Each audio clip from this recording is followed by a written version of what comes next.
بیرون ملک رہائش پذیر افراد کو فطرانہ کی رقم کہاں ادا کرنی ہے؟ جس شہر میں مقیم ہے یا اپنے ملک میں؟ وہ جہاں بھی جو آٹا کھاتے ہیں نا اس کے 2 کلو کے پیسے وہ کہیں بھی ادا کریں۔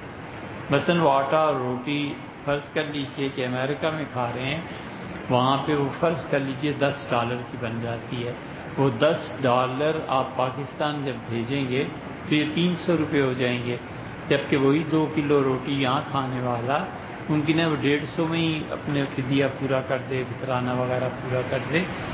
تو آپ اس $20 کو وہاں خرچ کر دیں، آپ یہاں بھیجیں، کنورژن ہو جائے اور پیسہ بڑھ جائے، یہاں بھی لگ جائے۔ جو روٹی جو آدمی جو گندم استعمال کرتا ہے بس اس کے 2 کلو کے مطابق پیسے دنیا میں کہیں بھی خیرات کرے۔